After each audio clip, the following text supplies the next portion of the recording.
Muy buenos días, señoras, señores, magistradas, magistrados. Es para mí un gran placer pues que me hayan encargado la presentación, la inauguración de este curso. Lo hago en nombre del señor rector, don Joaquín Goyache, que excusa su asistencia, entre otras cuestiones, porque esto parece un circo de 7 u 8 pistas simultáneas y recibimos en este momento al jefe de la oposición, al señor Feijóo, y bueno, pues el señor rector lo está recibiendo en este momento. Es para mí un gran placer, como les decía, inaugurar este curso, además con este título tan relevante, el Poder Judicial en la Constitución. Me gustaría presentarles a quienes me acompañan en la mesa. A mi izquierda, don Juan Ángel Moreno García, a quienes todas y todos ustedes conocen, magistrado de la sección 9ª de la Audiencia Provincial de Madrid, y a doña María Jesús del Barco Martínez, presidenta de la Asociación Profesional de la Magistratura. El acto será muy breve, tomarán la palabra quienes me acompañan en la mesa y yo, finalmente, pues sin botella de champán, daremos por inaugurado el curso. Pues don Juan Ángel Moreno, cuando usted quiera. Bueno, buenos días y muchas gracias a todos por asistir. Mis primeras palabras tienen que ser, por supuesto, de agradecimiento a todos ustedes que están aquí. Es verdad que aquí estar en el Escorial ahora, con el calor que estamos pasando en Madrid y en otros lugares de España, pues se atenúa algo, pero yo creo que vamos a seguir pasando mucho calor y es de agradecer que dediquen 3 días para estar aquí, sean compañeros o no. En segundo lugar, como han visto en el programa, inicialmente estaba prevista la intervención de la ministra de Justicia, pero hace unos días nos llamaron que había una imposibilidad, y es verdad, porque como está el debate sobre el Estado de la Nación, pues era bastante difícil llegar. Esperemos que esa reunión sirva para resolver algún problema de cómo está la nación. Yo no voy a hacer ningún juicio de valor sobre la situación, pero sí que nos gustaría que, por lo menos en lo que nos afecta a los jueces y magistrados, sí es verdad que resuelvan un tema tan candente. Bueno, tan candente no, pues lleva 3 años y medio sin resolverse, que es la renovación del Consejo General del Poder Judicial. Si sirve para eso, bendito sea que no haya venido la ministra, ¿no? Luego también quiero dar, por supuesto, agradecer a la Universidad Complutense de Madrid, en la persona de Andrés Arias, su secretario general de la Fundación, o director general, que siempre me confundo, porque nos lleva 30 años dando su confianza para organizar estos cursos. Quiero dar las gracias, por supuesto, también a la Asociación Profesional de la Magistratura, en la persona de María Jesús del Barco, su presidenta, y de la Sección Territorial de Madrid, en la persona de Begoña Pérez, que son las que pues me han permitido dirigir este curso y que gracias a su confianza pues estoy encantado de poder hacerlo. Y por supuesto quiero agradecer también a Telefónica, que no está aquí presente, pero es la que, gracias a ellos también por su ayuda, sin la cual sería, si no difícil, muy difícil o casi imposible poder celebrar el curso. No me voy a meter en el contenido del curso, porque creo que realmente lo importante es lo que vayan a decir los ponentes y lo que se vaya a desarrollar a lo largo del curso. Pero sí quiero hacer una breve reflexión en que cuando estamos hablando del Poder Judicial en la Constitución, cuando empezamos a hablar del título del curso con María Jesús del Barco y con Manuel Almenar, que es el presidente ejecutivo de la Fundación, estuvimos dándole muchas vueltas y además, después de 30 años de organizar un curso, parece que te cuesta buscar títulos, pero por desgracia siempre hay actualidad. Y entonces yo creo que el Poder Judicial en la Constitución y la incidencia y la interferencia que se pretende hacer, aquí tenemos al presidente de la Sala Segunda, que él lo conoce más que nosotros y que sabe defenderlo perfectamente, esta independencia y esta separación de estas influencias que pretenden hacer sobre nosotros, pues yo creo que cada día sigue estando más al día y está pues de relieve y está todo el día aquí. Por lo tanto, sería necesario ver esta situación actual y desarrollar lo mismo. Y yo simplemente les quiero dar unas instrucciones sobre uso de normas sanitarias que nos trasladaron de la universidad. Nos aconsejan que utilicemos la mascarilla, no es obligatorio, pero bueno. Y luego también hay unas actividades extraescolares que suelen ser muy interesantes. Hoy en concreto a las 12 hay una hay una conferencia extraordinaria que la hacen a las 12 de la mañana 3 atletas paralímpicos, que es en el Aula Magna, y luego a las 7 de la tarde hay una obra de teatro que son los entremeses de Cervantes, también aquí en el Aula Magna. El que esté interesado, yo creo que la entrada es libre y entonces el que quiera pues pueda acceder. Y nada más, darle las gracias y espero que les sea de provecho el curso. Nada más. Tiene la palabra, bueno. Juan Ángel, muchísimas gracias. Tiene la palabra ahora María Jesús del Barco, cuando usted quiera. No sé si este micrófono funciona. ¿Sí? Vale. Pues buenos días, efectivamente. Creo que este es nuestro 29 curso con ustedes. Parece que estamos ante el comienzo de una hermosa amistad. Yo aterricé aquí en el año 1993 y vine, como muchos de los que estáis aquí, como alumna. Me alojé aquí. Y yo, que venía de un pueblo pequeño de Castilla, la verdad que alucinaba colorines ver a toda la gente que venía a los cursos como ponente, a las actividades por la tarde que había arriba en el Felipe II, todas las actividades culturales, tertulias literarias, y me parecía esto para mí lo más, me lo sigue pareciendo, pero ahora venir como presidenta de mi asociación y que seamos nosotros los que organizamos el curso, pues a mí me llena, como diría el otro, de orgullo y satisfacción. Decía Juan Ángel que es difícil elegir el título del curso. Realmente, yo sé que antes de Navidad Juan Ángel ya me llamará y me dirá ¿qué título elegimos para el curso? Yo diré, Dios mío, hasta julio, ¿dónde vas? Y si repasamos los títulos de los cursos que hemos celebrado en los últimos años, hemos hablado de justicia y economía, de justicia y política, de las garantías de la independencia judicial, del Poder Judicial y el Estado de Derecho, y ahora hablamos del Poder Judicial en la Constitución. Y a veces yo siento que estamos como un hámster en la rueda, dando vueltas y corriendo alrededor del círculo de la independencia, el Estado de Derecho. Alguno pudiera pensar, ¿qué jueces tan obsesivos con el Estado de Derecho? Caramba, si estamos obsesionados es nuestra razón de ser, si no, ¿para qué estamos aquí? Y podríamos pensar, bueno, es que tenemos un texto constitucional que se promulgó en el año 1978. ¿Quién cuestiona ya la Constitución? Pues yo creo que se cuestiona ahora más que nunca. Y el cuestionamiento de la Constitución supone cuestionar la función de los poderes del Estado, del Poder Ejecutivo, del Poder Legislativo y del Poder Judicial. Cuando en el año 1978 se aprueba nuestro texto constitucional, lo que expresa claramente es una apuesta decidida por el Estado de Derecho. Y esa apuesta por el Estado de Derecho supone elegir quién va a decir qué es el derecho, que somos los jueces y magistrados de este país. Por eso, para fortalecer nuestra función, la elevada categoría de la función que desempeñamos en un Estado de Derecho, se habla de nosotros como Poder Judicial. La Constitución supone un punto de inflexión, porque no solamente es esta nomenclatura, llamarnos un Poder Judicial y ponernos a la altura de los otros poderes del Estado, Poder Ejecutivo y Poder Legislativo, como sucede en el resto de constituciones de nuestro entorno europeo. Esto supone hablar de poder judicial a través de la configuración que se hace en la Constitución de 1978, situar al poder dentro de toda la estructura política del Estado como un elemento, un pilar fundamental para conseguir lo que define nuestra Constitución, que somos un Estado social y democrático de derecho. Y para eso se nos dota a los jueces, al Poder Judicial, de una serie de herramientas, de funciones, de facultades que nos ayudan a delimitar cada día cuál es el contenido de ese derecho, y que a lo largo de décadas, aunque ahora se cuestione de una manera a veces descarnada nuestra función, hemos sido el baluarte de la garantía de los derechos, de la resolución de los conflictos sociales y de garantizar al ciudadano que aquellos que no cumplían la norma iban a tener el oportuno castigo o la oportuna respuesta del ordenamiento jurídico. Así pues, somos también un poder, no somos como el poder legislativo ni como el poder ejecutivo. Nuestro poder se desarrolla o se desempeña cada día por cada uno de los jueces y magistrados de este país en su función jurisdiccional, como garantes de los derechos y libertades fundamentales, de los derechos de los ciudadanos y de sus intereses legítimos, para garantizar también que la actuación de todos los poderes públicos y de las administraciones públicas está sometido al principio de legalidad. Caramba, esto sí que escuece a algunos, que controlemos la legalidad de sus actuaciones, y para garantizar incluso los procesos electorales.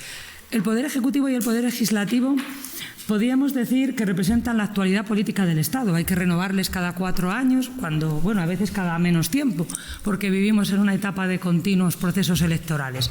Pero ellos tienen una representación, una legitimación democrática directa, subjetiva y que se renueva anualmente. El Poder Judicial tiene una representación indirecta. Es una representación objetiva porque estamos únicamente vinculados y sometidos a la Constitución y a la ley y no necesitamos ese refrendo. A nosotros no hay que elegirnos ni cada 2 años ni cada 4. Ya les gustaría a algunos poder elegir en cada momento al juez que decidiera sus asuntos. El Poder Ejecutivo y el Poder Legislativo, al menos en la teoría, obedecen a este sistema de frenos y de contrapesos donde uno y otro hacen sus respectivos controles. Las cuestiones de confianza, las mociones de censura, los controles parlamentarios. Y parece que esto equilibra a estos 2 poderes del Estado. A nadie se le ocurre o se le debería ocurrir pensar que el Poder Judicial entra en este sistema de frenos y contrapesos en el sentido de que se nos pueda dirigir cualquier tipo de orden o instrucción. Los jueces únicamente se nos dan las instrucciones, entre comillas, a través de nuestro sistema jerárquico de recursos. Cuando se recurren nuestras resoluciones, si viene en apelación o en casación, pues se estima el recurso y se deja sin efecto en todo o en parte nuestra resolución. Entonces, si todo este mundo es tan perfecto, si hablamos de una división de poderes, ¿por qué estamos aquí? Pues hombre, porque la realidad supera a la ficción. El Poder Ejecutivo y el Poder Legislativo son uno solo, a nadie se le escapa de cualquier proyecto de ley que salga del Gobierno. Va a ser aprobado en las Cortes Generales. Hace años ya dijo un político que el que se mueve no sale en la foto y todos sabemos que el partido que gobierna en un determinado momento tiene esa mayoría parlamentaria, si no es suficiente ya se encarga de buscarla para que prietas las filas todos voten lo que manda el partido. Nosotros no respondemos a esa dinámica y eso a algunos les cuesta mucho aceptarlo. En los últimos tiempos hemos recibido críticas descarnadas, se nos tacha de todo, de lo más bonito que ustedes imaginen. Se habla de nosotros como golpistas togados, como jueces fascistas, jueces franquistas, jueces machistas, heteropatriarcales, que defendemos violadores. La verdad es que no se me ocurren calificativos más cariñosos. Y en medio de todo esto sobrevivimos como podemos, no siempre con los mejores medios. A veces pienso que esto forma parte de toda esta crisis institucional, de esta crisis de la democracia liberal. También es verdad que instituciones como el Consejo General del Poder Judicial y su enorme grado de politización, que lo estamos viendo ahora, ¿no?, en las noticias estos últimos días, con este voy y acuerdo, ya no llego, tampoco favorece mucho nuestra imagen ante la opinión pública. El retraso constante en la Administración de Justicia, con unos sistemas procesales y unos sistemas organizativos que no se adaptan a la realidad de hoy, tampoco favorecen nuestra imagen. Y a veces creo que los jueces incluso tenemos una imagen de nosotros mismos que no se corresponde con la imagen que tiene la sociedad de lo que nosotros somos. Hay una disociación. Tal vez no sabemos vender el producto de lo que somos y de lo que hacemos. Es verdad que se escucha con demasiada frecuencia que a los jueces no nos controla nadie, que la ciudadanía es libre porque representan la soberanía popular y tienen la legitimación democrática suficiente para hacer lo que decidan y que los jueces, interpretamos la Constitución, pero que de ahí a dejar sin efecto aquellas normas hay un abismo. Y se cuestiona eso, que nadie controle a los jueces. Se cuestiona incluso nuestra legitimación democrática. Hoy no ha venido Pilar Llop, pero seguramente les hubiera hablado, al hablar del Poder Judicial, del programa de becas públicas que se ha aprobado por el Ministerio, un programa de becas para aquellos que quieran preparar la oposición de acceso a las carreras judicial, fiscal, la abogacía del Estado y para el cuerpo de letrados de la Administración de Justicia ante secretarios judiciales. Pues caramba, los únicos que hay que democratizar es a los jueces, los demás vienen de venir ya democratizados de casa, pero unas mismas bolsa de becas dirigida a 4 cuerpos diferentes, se habla solamente de democratizar la carrera. Yo pienso que o no se conoce la carrera. Tengo aquí alguna amiga que me gustaría que contara alguna vez a cuántos hijos del IBEX 35 se ha encontrado opositando o se le encuentra en los pasillos de nuestros juzgados, muchas veces ruinosos, pero es con lo que tenemos que lidiar. Creo que esta crisis institucional va más allá del incumplimiento de la norma o la justificación del incumplimiento de la norma. Un sistema democrático se sustenta no solamente en la norma escrita, en la Constitución, en unos árbitros como los jueces que velemos por el cumplimiento de la ley, por cumplir y hacer cumplir el ordenamiento jurídico. Hay unos guardarraíles que hacen que esto funcione: la tolerancia mutua y el respeto institucional. La tolerancia mutua, que debe permitir que cualquier persona, cualquier ideología, siempre que se respeten esas reglas institucionales, consideremos que efectivamente pues puede gobernar o aspirar a hacerlo.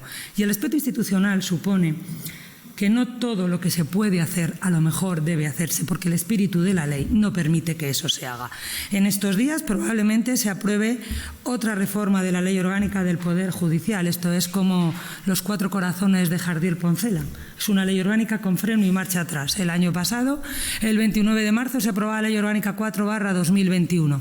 Se privaba al Consejo de una de sus funciones esenciales, los nombramientos. Ahora, como ya queremos otra vez que nombre, hacemos donde dije digo Diego, y hago una reforma de lo reformado, porque ahora quiero, porque a mí me interesa que se pueda nombrar a los magistrados del Tribunal Constitucional.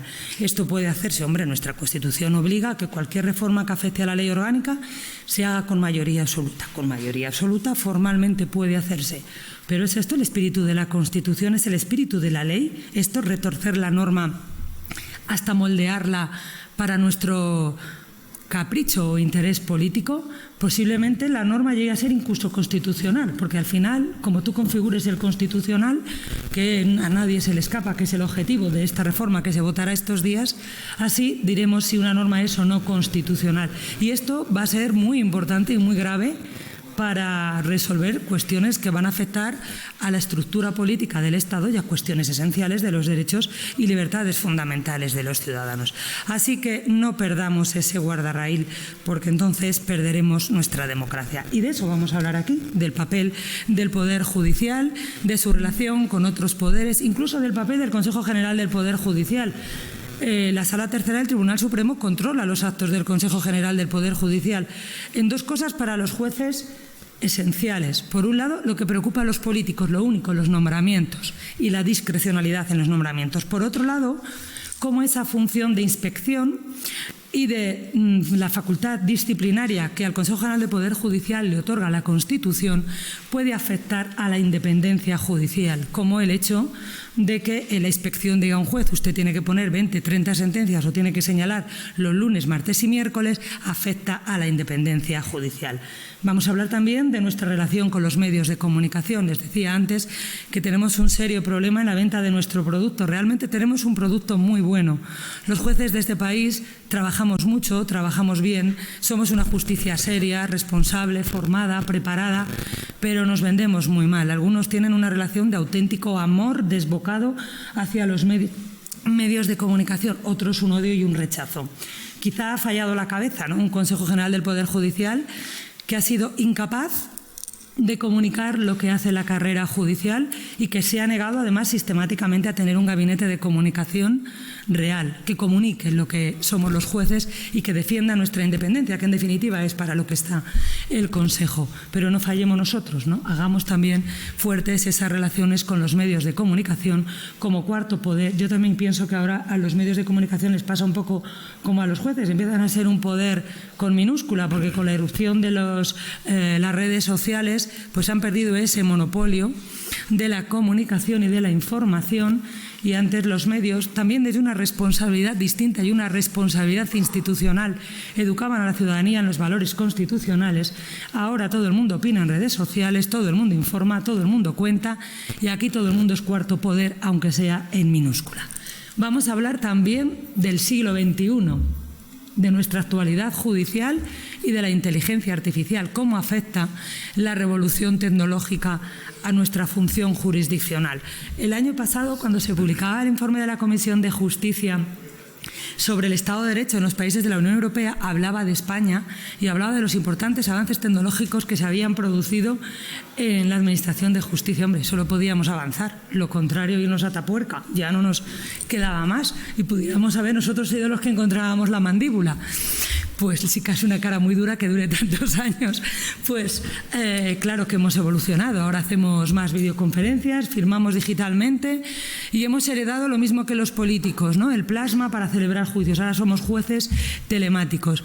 Pero esto, que al final es tecnología y que a mí particularmente hay cosas que no me gustan, porque creo en el juez en la sala de vistas con las partes y en la cercanía del juez al ciudadano. No en vano administramos justicia y la justicia emana del pueblo. Pero también creo que esto es muy importante, cómo va a afectar esta los datos, la inteligencia artificial, la revolución tecnológica a la labor del juez. Cómo el manejo del algoritmo puede hacer un cambio, que traslademos este proceso deductivo, comprensivo, esta labor artesanal que hacemos los jueces cuando ponemos nuestras sentencias, por un trabajo estandarizado, por un trabajo tal vez guiado y tal vez sesgado a la hora de cómo tenemos que resolver. Porque pueden introducirse además algoritmos que hablen o que incluyan la edad, que hablen del sexo, que sean xenófobos, y entonces los derechos y libertades de todos los que estamos aquí penderán de un número, del que haya decidido el matemático o el político que le haya dicho cuál es el número que toca en cada caso. Voy a cerrar, seré breve, señoría. Creo que la Constitución de 1978 culmina una de las etapas más importantes, es el punto de llegada de la culminación de una de las etapas o de los momentos históricos más importantes de nuestro país, que ha conseguido 44 años ya de convivencia, de los mayores logros en libertad, en democracia y también en independencia judicial. Y creo que de eso tenemos que estar todos orgullosos, y cuando nos hablen de esto, del régimen del 78, como que nos hablaran del Rey Sol, no, estamos hablando de un régimen de consenso, de la voluntad de ciudadanos que fueron, no ciudadanos como grupos políticos, de sus abuelos, probablemente algunos bisabuelos, porque yo creo que aquí hasta menores de edad, pero que fueron capaces de dejar atrás pues su ideología, sus rencores, y consensuar un país mejor para todos, que es el que hoy todos disfrutamos, ustedes también. Yo ya he terminado, he sido casi breve. Pues muchísimas gracias. Yo voy a ser muchísimo